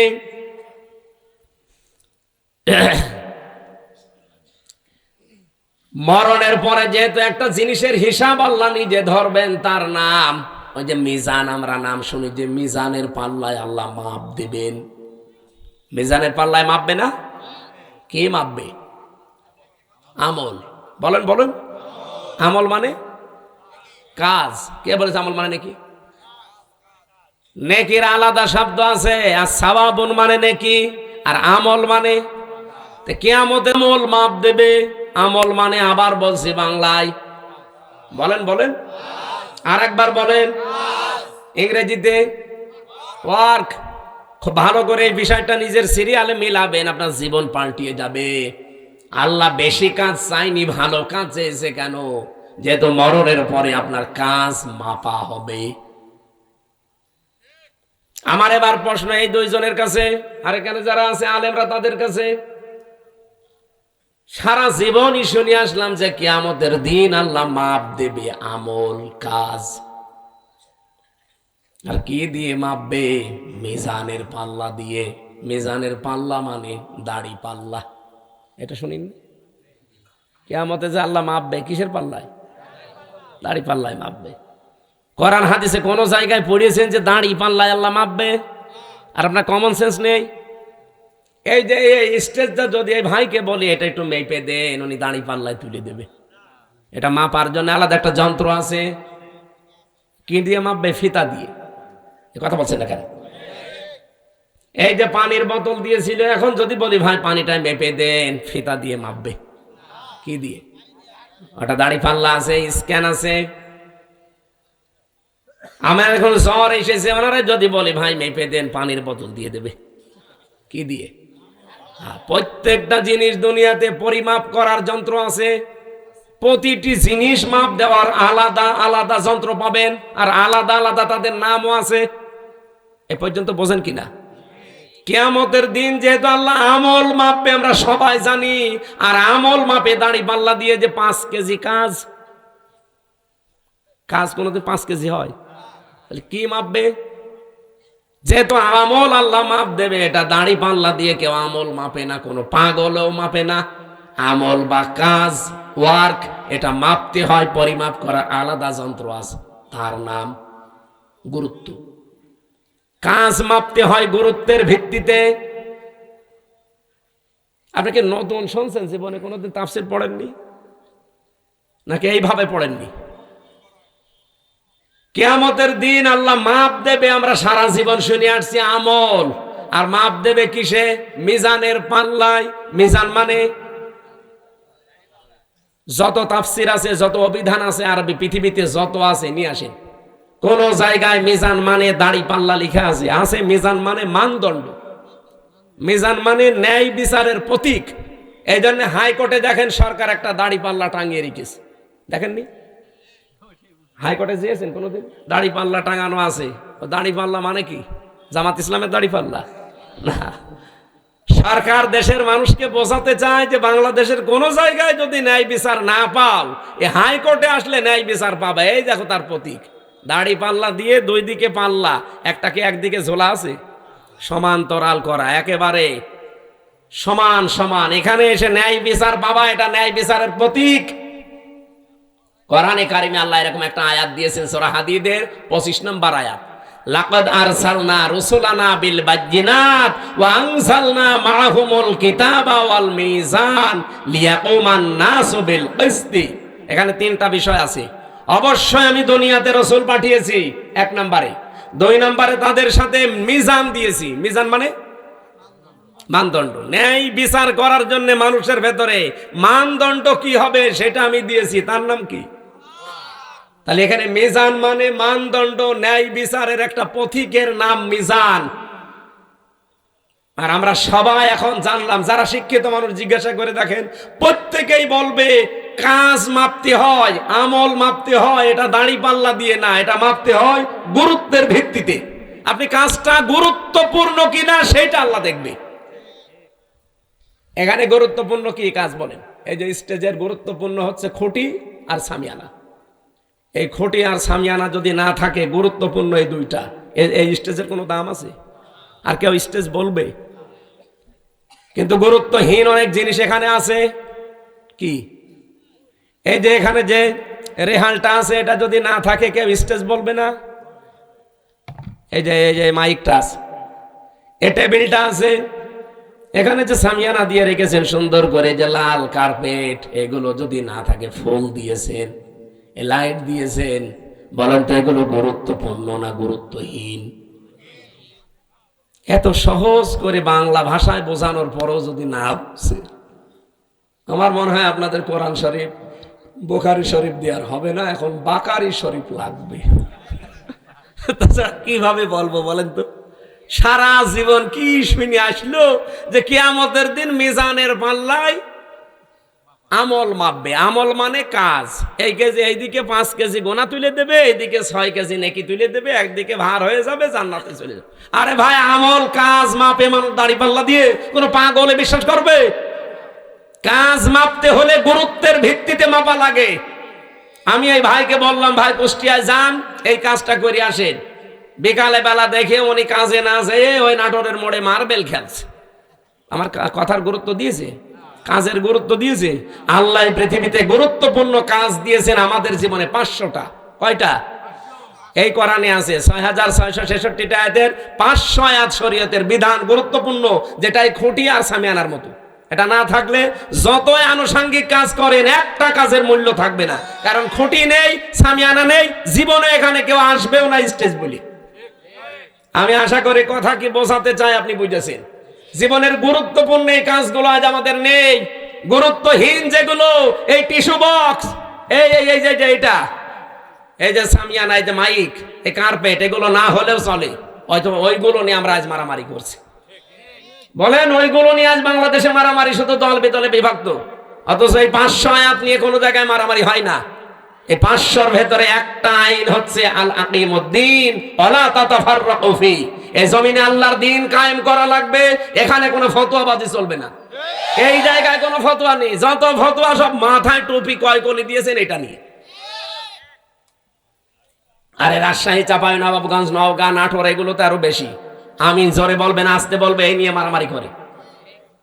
গুরুত্বপূর্ণ কাজগুলো আগে করেন, কারণ কিয়ামতে আল্লাহ এইটাই মাপবে।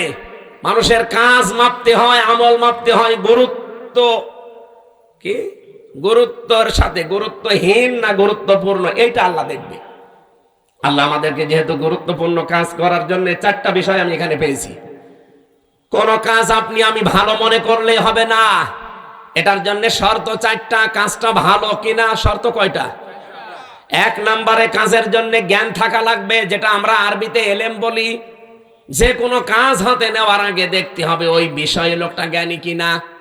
বাংলাদেশে এমন এমন মন্ত্রী ছিল, সারা জীবন পড়েছে আইন নিয়ে, আর তারে দিয়েছে খাদ্যমন্ত্রী। ওই যে টাকটা, গম চুরি করিস। আরে ভাই, যে বিষয়ে পড়েছে আপনি তারে সেই বিষয় দেন। ও পড়লো সারা জীবন আইন নিয়ে, ওরে আপনি খাদ্য দিয়ে রেখেছেন, ও খাদ্যের কি বুঝবে? আমার কথা কি রাগ হচ্ছে? 2 নম্বরে নিয়ত থাকা লাগবে। এটা দুনিয়ার লোক দেখানোর জন্য আপনার হলে হবে না, এটা হওয়া লাগবে কার জন্য? এই জন্য যারা কালেমা পড়ে লা ইলাহা ইল্লাল্লাহ, তাদেরকে আল্লাহ শিখিয়েছেন, তুই বল কুল ইন্না সলাতি ওয়া নুসুকি ওয়া মাহইয়ায়া ওয়া মামাতি লিল্লাহি রাব্বিল আলামিন। সূরা নাম 8 নম্বর পারা, 9 নম্বর পৃষ্ঠা, 9 নম্বর লাইনের 163 নম্বর আয়াতে আছে তাফসিরে ফি জিলালিল কোরআন। আল্লাহ বলেন, নবী আপনি বলেন, আমার নামাজ, আমার কোরবানি, আমার বেঁচে থাকা, আমার মরে যাওয়া দুনিয়ার কারো জন্য না, সব আমি আল্লাহর জন্য করি। নিয়তটা পাকাপাকি করা লাগবে, লোক দেখানোর জন্য করলে হবে না ভালো কাজ। 3 নম্বরে ধৈর্য লাগবে। কি লাগবে? আর এখন মুসলমানদের সবচাইতে বড় সম্পদ এখন পৃথিবীতে এইটা, ধৈর্য ধারণ করা লাগবে।